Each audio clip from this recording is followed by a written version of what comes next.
மானஸ் பக்கங்கள். Hi friends, இது மாலிகாவின் கேளுங்க கதை கேளுங்க. மானஸ் எழுதிய வானவில் நெஞ்சங்கள், அத்தியாயம் 77. வர்ஷினி தன் ஸ்கூட்டியை எடுத்துக்கொண்டு தியாகராஜனின் பங்கிற்கு சென்றாள். பெட்ரோல் போடும் இடத்தை தாண்டி உள்ளே செல்ல கோபி அவளை நிறுத்தினான். பெட்ரோல் இங்க போடணும் பாப்பா. இல்ல, நான் முரளி சாரை பார்க்க வந்தேன் என்று சொல்லிவிட்டு உள்ளே நுழைந்தாள். பில்லிங் டேபிளில் கிஷோர் அமர்ந்திருக்க அவனிடம் சென்று, முரளி சார் எங்க இருப்பாரு, அவரை பார்க்கணும் என்றாள். அவர் வெளியே போயிருக்காருமா. நீ யாரு? நான் வேதவள்ளி பஸ் ஓனர் ஜெகநாதன் பேத்தி. அப்படியா? அண்ணனை எதுக்கு பார்க்கணும்? ஒரு பர்சனல் விஷயம். எப்போ வருவாரு? தெரியலையே. நான் வெயிட் பண்ணவா?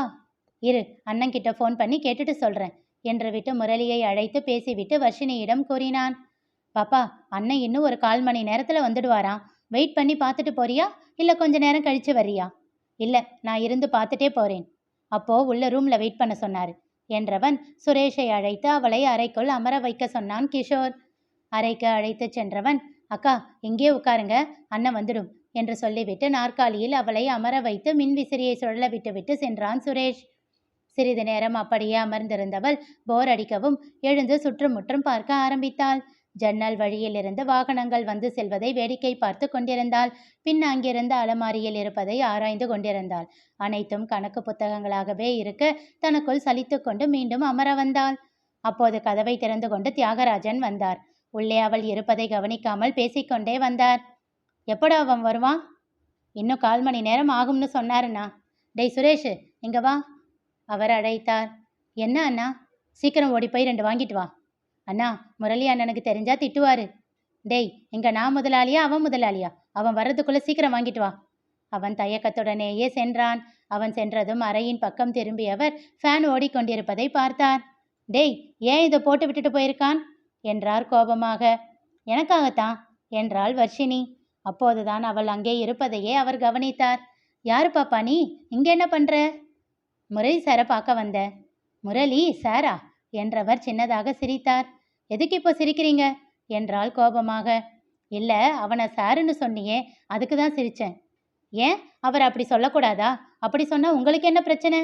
ஐயையோ, எனக்கு எந்த பிரச்சனையும் இல்லையே என்றவர் தன் சுழல் நாற்காலியில் சென்று அமர்ந்து கொண்டார். சரி, யாரு நீ, அது சொல்லு அவள் கூறினாள். திகைத்தார் தியாகராஜன். இங்கே உனக்கு என்ன வேலை? சுற்றுமுற்றும் பார்த்துவிட்டு குரலை தழைத்து கொண்டு கேட்டார். வீட்டில் போய் பண்ண பிரச்சனை எல்லாம் பத்தாதா? இப்போ எதுக்கு இங்கே வந்திருக்க? உன் அப்பன் இங்கே வந்தும் அவனை அசிங்கப்படுத்தவா? மெல்லிய குரலில் கேட்டாலும் அதில் அவ்வளவு கோபம் இருந்தது. பல்லை கடித்து அழுத்தமாக அவர் கேட்டதில் அவள் மனம் வருந்தியது. ஒரு ஹெல்ப்பு கேட்டு வந்தேன், அவ்வளோதான், கேட்டுட்டு போயிடுவேன் என்றாள் இறுகிய குரலில். என்னவோ பண்ணு, மறுபடியும் அவனுக்கு பிரச்சனை வராமல் இருந்தா சரிதான் என்று விட்டு தன் ஃபோனை எடுத்து பார்க்க ஆரம்பித்தார். அவர் எதிரில் அமர்ந்தவள் தானும் ஃபோனை எடுத்து பார்க்க ஆரம்பித்தாள். சில நிமிடங்களிலேயே சுரேஷ் வடை பொட்டலத்தோடு வந்தான். அதை வாங்கி அவசரமாக பிரித்தார். வர்ஷினியை பார்த்தவர் ஒரு பேப்பரை எடுத்து அதில் ஒரு வடையை வைத்து அவள் முன் வைத்தார். சாப்பிடு என்றார். எனக்கு வேண்டாம் என்றாள் அவள். உன்னை பார்க்க வச்சு சாப்பிட்டா எனக்கு தான் வயிறு வலிக்கும், பரவாயில்ல சாப்பிடு. அதெல்லாம் ஒன்றும் ஆகாது, இதை சாப்பிட்டா எனக்கு தான் வயிறு வலிக்கும், எனக்கு வேண்டாம், நீங்களே சாப்பிடுங்க என்று விட்டு மறுபடியும் ஃபோனை பார்க்க தொடங்கினாள். சரி போ, அப்புறம் உன் இஷ்டம் என்றவர் 2 வடைகளையும் அவசரமாக சாப்பிட்டு முடித்தார். அவர் ஏன் இவ்வளவு அவசரமாக சாப்பிடுகிறார் என்று புரியாமல் பார்த்து கொண்டிருந்தாள் வர்ஷினி. சாப்பிட்டு முடித்தவுடன் வடை வந்த பேப்பரை கசக்கி சுரேஷை அழைத்து வெளியில் கொண்டு போய் போட சொன்னார். அறையின் கதவை திறந்து வைக்க சொன்னவர், ஏதாச்சும் வாசனை வருதா? சுரேஷிடம் கேட்டவரை பார்க்கையில் வர்ஷினிக்கு சிரிப்பு வந்தது. முரளிக்கு தெரியாமல் இருப்பதற்காக இதையெல்லாம் செய்கிறார் என்று அவளுக்கு புரிந்து போனது. முரளியை பற்றி யோசிக்கையில் அவளுக்கு பிரமிப்பாக இருந்தது. அவனுடைய முதலாளி அவனை கண்டு பயப்படுவதை எண்ணி ஆச்சரியம் கொண்டாள். சிறிது நேரத்தில் முரளி வந்தான். வரும்போதே கிஷோருக்கு அருகில் இருக்கும் ஒரு பிளாஸ்டிக் சூளை எடுத்துக்கொண்டே வந்தான். அப்போதுதான் வர்ஷினி கவனித்தாள். அறையில் 2 நாற்காலிகளை தவிர வேறு எதுவும் இல்லை அமர்வதற்கு என்று. கதவு ஏன் திறந்திருக்கிறது என்று ஒரு முறை நோட்டமிட்டவாறு வந்து ஸ்டூலை போட்டு அமர்ந்தவன் அவளை வாமா என்று அழைத்தான். அவன் தன் முதலாளிக்கு ஏதேனும் வணக்கம் தெரிவிப்பானோ என்று அவள் பார்த்து கொண்டிருக்க அவனோ அவரிடம் திரும்பி, என்ன அதிசயமா ஏசி போடாம உட்கார்ந்திருக்கீங்க என்று கேட்டான். நீதானே ரொம்ப நேரம் மேசையில் இருக்காதீங்க அப்படின்னு திட்டுற, அதனால தான். அடேங்கப்பா, நான் சொன்னா எல்லாம் அதை கேட்குறீங்க போல இருக்கே என்று கிண்டலான தொனியில் சொல்லிவிட்டு, சொல்லு பாப்பா, என்ன ஹெல்ப் வேணும் என்றான் வர்ஷினியிடம். உங்ககிட்ட கொஞ்ச நேரம் தனியா பேசணும். எழுந்து சென்று கதவை மூடிவிட்டு வந்தான். இல்ல, உங்ககிட்ட மட்டும் பேசணும் என்று சொல்லிவிட்டு ஒரு முறை பார்வையை தியாகராஜனிடம் செலுத்தினாள். ஓ, நீங்க பேசுறதுக்கு நான் எழுந்திருச்சு வெளியே போகணுமா என்றார் கோபமாக. என்ன பேசுறீங்க, அவ அப்படி சொன்னாளா என்றான் முரளி சட்டென்று. வர்ஷினியும், அச்சச்சோ, நான் அப்படி சொல்லுவேனா? நீங்க இந்த பங்கோட முதலாளி, உங்களுக்கு இல்லாத உரிமையா? இது உங்க ரூம், நீங்க இங்க உட்காரலாம், நடக்கலாம், இந்த ரூம்ல நீங்க இருக்கலாம், என்ன வேணும்னாலும் பண்ணலாம், ஏன் எது வேணும்னாலும் சாப்பிடலாம், யார் என்ன சொல்ல போறா என்று சொல்லிவிட்டு முரளி அறியாமல் அவரை பார்த்து கண்ணடித்து சிரித்தாள். அதில் திகைத்தவர், சரி முரளி, நான் சும்மா இந்த பக்கம் வந்தேன், எனக்கு எந்த வேலையும் இல்லைதானே, நான் வீட்டுக்கு கிளம்புறேன் என்றார். இப்போ எதுக்கு கோச்சிக்கிறீங்க? அவ சின்ன பொண்ணு, என்கிட்ட தனியா பேசணும்னு சொல்றா, அவ்வளவுதானே, இருங்க நான் அவளை வெளியே கூட்டிகிட்டு போறேன் என்றான் முரளி. அதெல்லாம் ஒன்றும் இல்லடா, சும்மா தான் வந்தேன், நீ பேசு, நான் போறேன் என்று விட்டு எழுந்து கொண்டவர் வர்ஷினியை முறைத்து விட்டு வெளியில் சென்று விட்டார். பொங்கி வந்த சிரிப்பை அடக்க பாடுபட்டு கொண்டிருந்தாள் வர்ஷினி. அவர் சென்றதும் அந்த நாற்காலியில் சென்று அமர்ந்து கொண்ட முரளி, சொல்லுமா, என்கிட்ட என்ன பேசணும் என்று கேட்டான். நந்து சார் என் கூட பேச மாட்டேன்றாரு என்றாள் வருத்தம் தோய்ந்த குரலில். விடுமா, அவன் கோபமா இருக்கான், கோபம் குறைஞ்சதும் அவனே பேசுவான். எப்போ குறையும் சட்டென்று அவள் கேட்க சிறு புன்னகையோடு அவள் முகத்தை பார்த்தான். நீ என்ன சின்ன தப்பா பண்ணியிருக்க? அவன் கேட்டதும் அவள் முகம் சுருங்கிவிட்டது.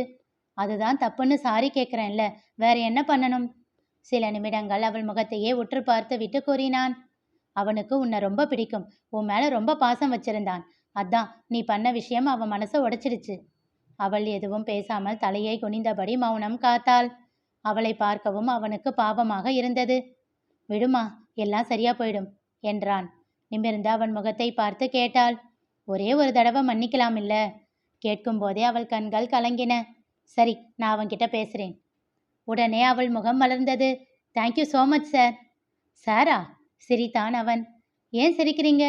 என்னை சாருன்னு கூப்பிட்ட முதல் ஆளு நீதான் என்று சொல்லி மறுபடியும் சிரித்தான். எனக்கு அப்படிதான் கூப்பிடணும்னு தோணுது, அப்படியே கூப்பிடுறேனே. புன்னகையோடு சரி என்பதை போல் தலையசைத்தான். சரி நீ போ, நான் அவன்கிட்ட பேசுறேன். தலையசைத்து விட்டு எழுந்தவள், நீங்க அன்னைக்கு சொன்னீங்களே நீங்க ரொம்ப ஸ்ட்ரிக்ட்டுன்னு, எல்லாரும் உங்களை பார்த்து பயப்படுவாங்கன்னு. ஆமா, அது உண்மைதான்னு புரிஞ்சுக்கிட்டேன். எப்படி? அதெல்லாம் சொல்ல மாட்டேன், ஆனா எனக்கு உங்ககிட்ட பயம் எல்லாம் வரல. நந்து சார்கிட்ட வர்ற அளவுக்கு கூட உங்ககிட்ட எனக்கு பயம் வரல. என்னவோ உங்களை எனக்கு ரொம்ப பிடிச்சிருக்கு என்று சிரித்து கொண்டே சொல்லிவிட்டு சென்றாள். புன்னகையோடு தன் வேலையை பார்க்க ஆரம்பித்தான் முரளி. மீண்டும் உள்ளே வந்தவள், உங்க ஃபோன் நம்பர் கொடுக்குறீங்களா என்று கேட்டாள். எதுக்கு?